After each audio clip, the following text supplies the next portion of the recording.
اقتصاد پر بھروسہ نہیں رکھتی، میں الہی رہائی پر اعتقاد رکھتی ہوں۔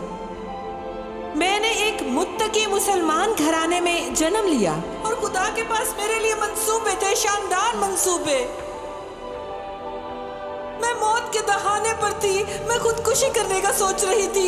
یسوع نے خود کو مجھ پر ظاہر کیا اور اس نے مجھے نئی زندگی عطا کی۔ اگر آپ میرے ساتھ دعا کریں اور میرے ساتھ اعتقاد رکھیں تو خدا آپ کو نئی زندگی بخشے گا۔ یسوع ایک حقیقت ہے، وہ زندگی کو تبدیل کرتا ہے، وہ تقدیر کو بدل دیتا ہے، وہ قوم کو تبدیل کرتا ہے اور اس کی قوم سارے جہاں کو بدل سکتی ہے۔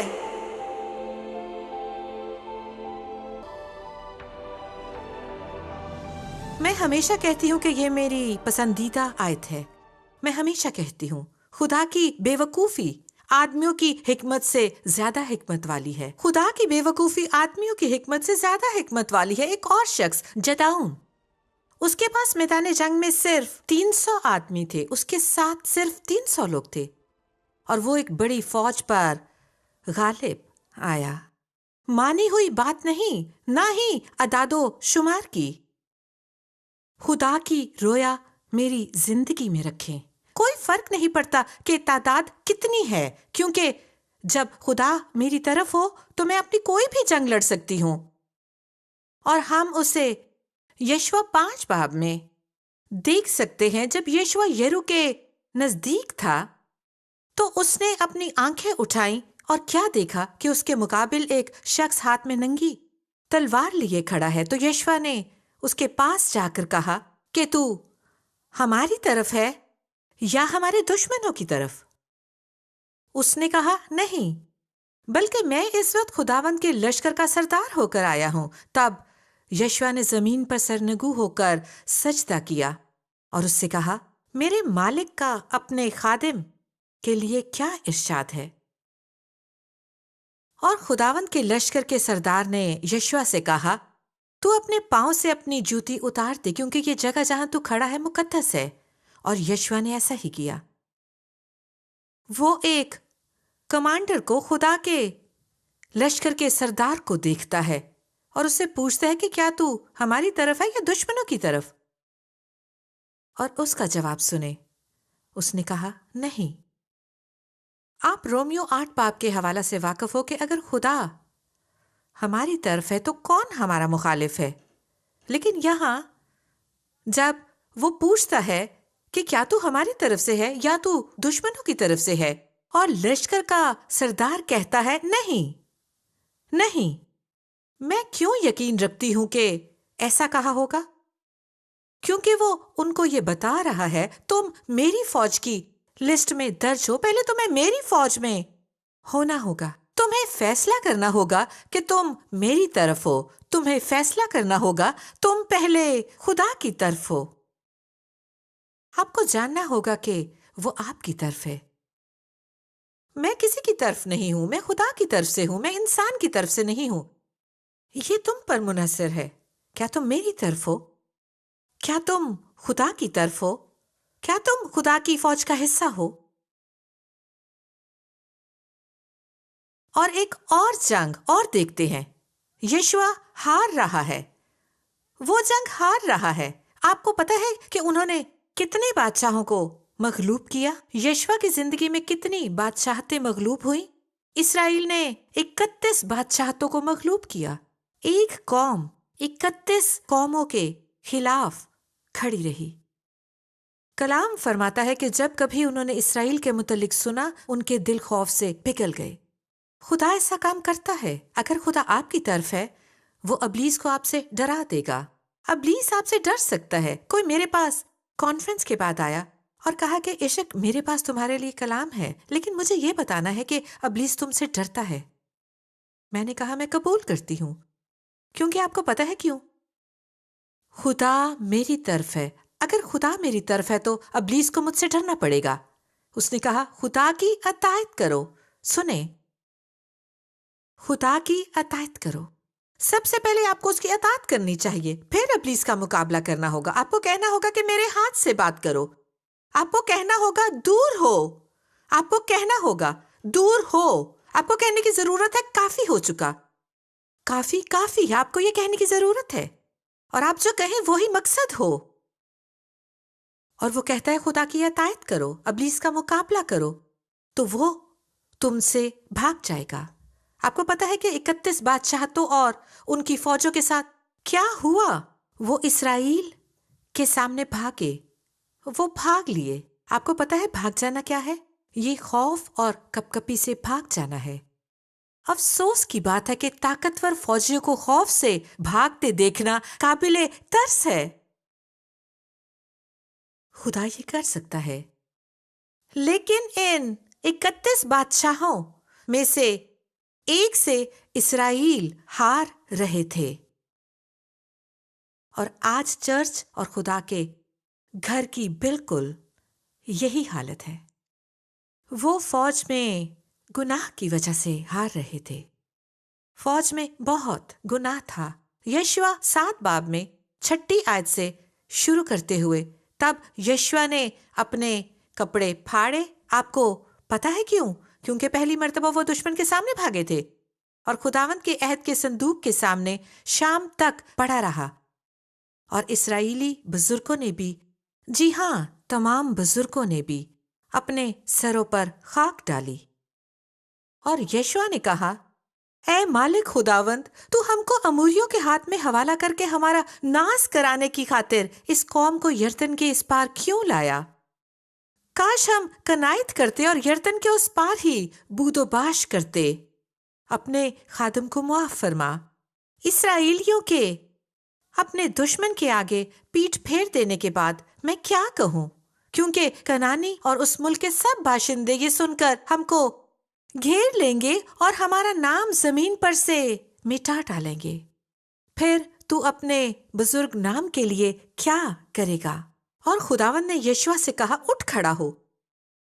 تو کیوں اس طرح اوندھا پڑا ہے؟ اٹھ کھڑا ہو، اٹھ کھڑا ہو، کیوں اس طرح اوندھا پڑا ہے؟ خدا نے یشوع سے کہا۔ اگر آج آپ لڑتے ہوئے محسوس کرتے ہیں کہ آپ ہار رہے ہیں، تو آپ خدا سے پوچھنے کے لیے منہ کے بل ہوں کہ کیا ہو رہا ہے؟ میں کیا غلطی کر رہا ہوں؟ کیا ہو رہا ہے کہ میں جنگ نہیں جیت رہا؟ خداوند نے یشوع سے کہا، اٹھ کھڑا ہو، تو کیوں اس طرح اوندھا پڑا ہے؟ پھر خدا آپ سے فرمائے گا کہ کھڑے ہو جاؤ، اس مساوات کو بدلنے کے لیے تم کچھ کر سکتے ہو۔ اسرائیل نے گناہ کیا ہے، خدا فرما رہا ہے۔ انہوں نے اس عہد کو جس کا میں نے ان کو حکم دیا توڑا ہے۔ انہوں نے مخصوص کی ہوئی چیزوں میں سے کچھ لے بھی لیا اور چوری بھی کی اور ریاکاری بھی کی اور اپنے اسباب میں اسے ملا بھی لیا۔ اسی لیے بنی اسرائیل اپنے دشمن کے آگے ٹھہر نہیں سکتے۔ وہ اپنے دشمنوں کے آگے پیٹھ پھیرتے ہیں کیونکہ وہ ملاعون ہو گئے۔ میں آگے کو تمہارے ساتھ نہیں رہوں گا۔ افسوس کی بات، خدا کہتا ہے میں تمہارے ساتھ نہیں رہوں گا جب تک تم مخصوص کی ہوئی چیزوں کو، شرط ہے، نیست نہ کرو۔ شرط ہے تم ان مخصوص کی ہوئی چیزوں کو نیست نہ کرو۔ اٹھ، لوگوں کو پاک کر اور کہہ، تم اپنے کو کل کے لیے پاک کرو، کیونکہ خداوند اسرائیل کا خدا یوں فرماتا ہے، اے اسرائیلیو، تمہارے درمیان مخصوص کی ہوئی چیز موجود ہے۔ تم اپنے دشمنوں کے آگے ٹھہر نہیں سکتے جب تک تم اسے دور نہ کر دو۔ رکاوٹ، سمجھوتا، گناہ، ان میں سے ایک خاندان خدا کی چیزیں، لوٹی ہوئی چیزیں رکھتا ہے۔ اس کا گھرانہ خدا کی مخصوص کی ہوئی چیزیں، خدا کی مخصوص کی ہوئی چیزیں رکھتا ہے۔ اور اسی وجہ سے ساری فوج جنگ ہار رہی تھی۔ جب لوگ میری منسٹری میں کام کرنے آتے ہیں، جب میں ان کا انٹرویو لیتی ہوں، میں پوچھتی ہوں، اور ان میں سے کچھ لوگ یہاں موجود ہیں، میں پوچھتی ہوں، آپ فارغ وقت میں کیا کرتے ہیں؟ آپ کہہ سکتے ہیں کہ تمہیں اس سے کیا، میں جو مرضی کروں، کیونکہ یہ میری خدمت پر اثر انداز ہوگا، یہ اس منسٹری کے لیے خدا کی بلاہٹ پر اثر ڈالے گی۔ آپ دیکھتے ہیں آپ کیسے زندگی گزارتے ہیں، کیا آپ کام کے مسیحی ہیں یا آپ لادین مسیحی ہیں؟ کیا آپ سمجھوتے والے مسیحی ہیں؟ میری جنگی شکست پر اثر انداز ہوگا۔ آپ کی زندگی کے طریق سے میرا سروکار ہے۔ آپ خدا اور شیطان دونوں کی خدمت نہیں کر سکتے. یا تو آپ خدا کی خدمت کریں گے یا آپ ابلیس کی خدمت کرتے ہیں. آپ کو مجھے ابھی بتانا ہوگا. اگر مجھے علم ہوا اور وہ اس کی گواہی دے سکیں گے، آج وہ یہاں ہیں، وہ بتا سکتے ہیں کہ یہ سچ ہے. اور یشوع یہی کر رہا ہے. جنگ جیتنے کے لائق ہونے کے لیے اسے اپنے گھرانے سے رکاوٹ دور کرنی تھی. ہم کیوں اتنی شکست کھاتے ہیں؟ مجھے بتانے دیں. کیا آپ پوچھ سکتے ہیں؟ آپ کو نبی ہونے کی ضرورت نہیں. جب چرچ میں آپ کے لوگ کلیسیا کے 70% مرد اور خواتین گندی فلموں کے عادی ہیں. جی ہاں، مرد و خواتین. 50% کو طلاق کا مسئلہ ہے. ہم زیادہ جسمانی، زیادہ دنیاوی، زیادہ لادین اور برگشتہ ہوتے جا رہے ہیں. کلیسیا دنیاوی، نیم گرم اور سمجھوتے والی اپنے آپ کو بنا رہی ہے. لشکر میں گناہ، اقتدار کی جنگ، الزام تراشی، غیبت، بدگوئی، چرا گھونپنا، اقتدار کی رسا کشی اور غرور ہے. اور ہمیں ان سب چیزوں سے، جی ہاں، تمام چیزوں سے توبہ کرنی ہوگی جو خدا کی کلیسیا میں آفت، بے ترتیبی، ابتری، کشمکش اور شکست کا باعث ہے. اسی لیے ہم اپنی جنگیں نہیں جیت رہے. شاید آپ میں سے پاس جیت رہے ہوں، لیکن بطور بدن کے ہم خدا باپ کے لیے رنجیت کی ہیں. ہم سمجھوتا کرتے ہیں. اور آج خدا آپ کو بتاتا ہے تمہیں خود کو پاک کرنا چاہیے. خود کو مکمل طور پر پاک کرو. میری نظر میں پاک بنو. میری طرف مڑو، میری طرف رجوع کرو اور ان چیزوں کو دور کرو. اس نے یشوع سے فرمایا کہ میں تمہارے ساتھ نہ رہوں گا. میں یہ جنگ تمہارے لیے نہیں لڑ سکتا. تمہیں اپنی زندگی سے رکاوٹیں دور کرنی ہوں گی. تم جو کچھ بھی تھامے ہو، تمہیں وہ چیزیں اپنے گھرانے سے دور کرنی ہوں گی. شاید یہ نادیدہ ہوں، شاید یہ غرور ہے، اسے جانا ہوگا. شاید یہ مادہ پرستی ہے، اسے جانا ہوگا، اسے جانا ہوگا. آج صبح خدا آپ سے مخاطب ہے. وہ آپ کو بتا رہا ہے کہ جنگ جیتنے کے لیے کیا دور کرنا ہوگا. ہر چیز شاید شاندار لگتی ہو، ہر چیز شاید کامل نظر آتی ہو، لیکن آپ شاید پھر بھی ہارتے ہیں اور آپ کو پتہ نہیں کہ آپ کون سا عظیم تحفہ کھو رہے ہیں.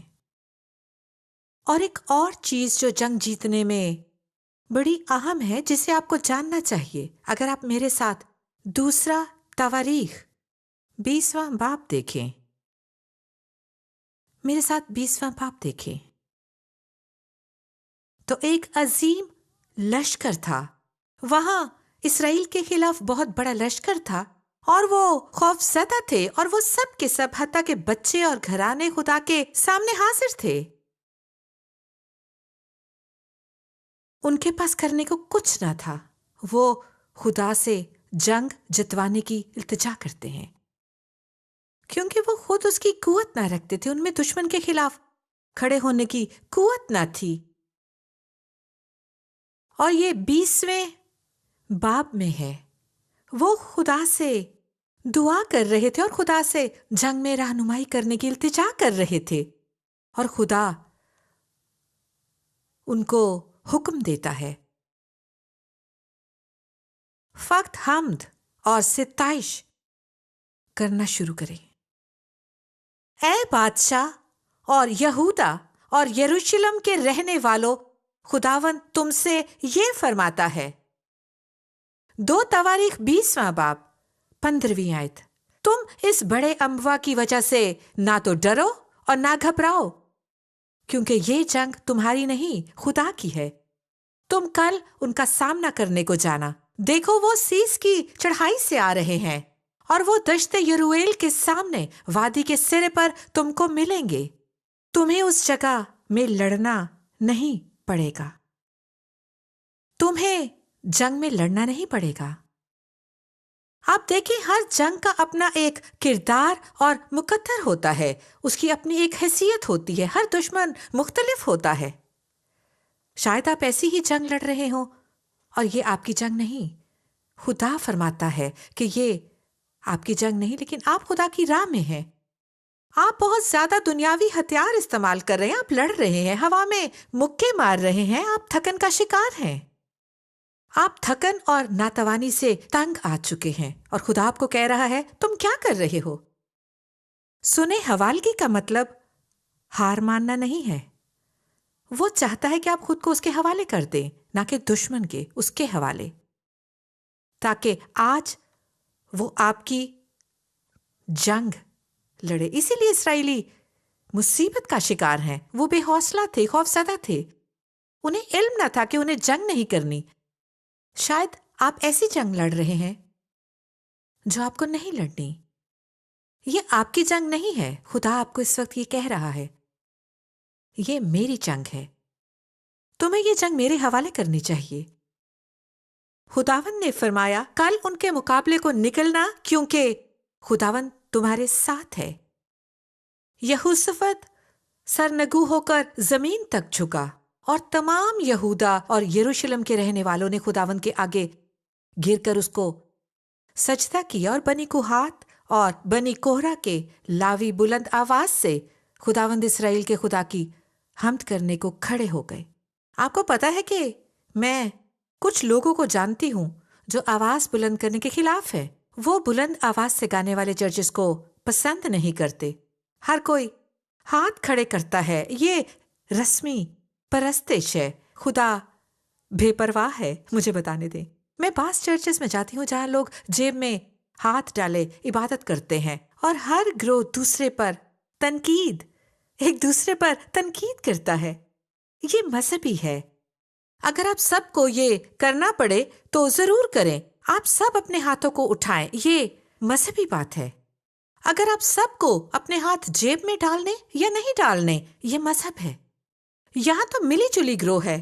اس کا مطلب ہے کہ خدا انفرادی طور پر فرق رکھتا ہے، لیکن جب آپ دیکھنا شروع کریں تو چرچ کا یہ طریقہ ہوتا ہے۔ اس چرچ میں ہم ایسے نہیں کرتے۔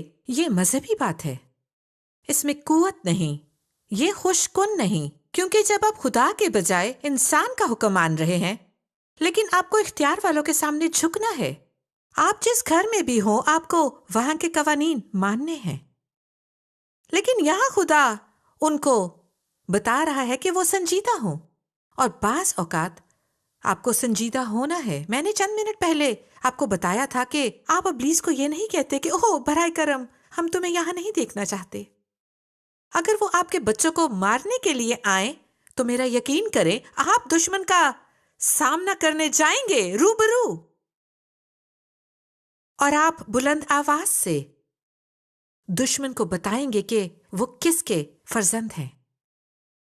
یہوشافت سرنگو ہو کر زمین تک جھکا، اور پھر انہوں نے بڑی بلند آواز سے خدا کی حمد کی، اور وہ صبح سویرے اٹھ کر دشت تکو میں نکل گئے۔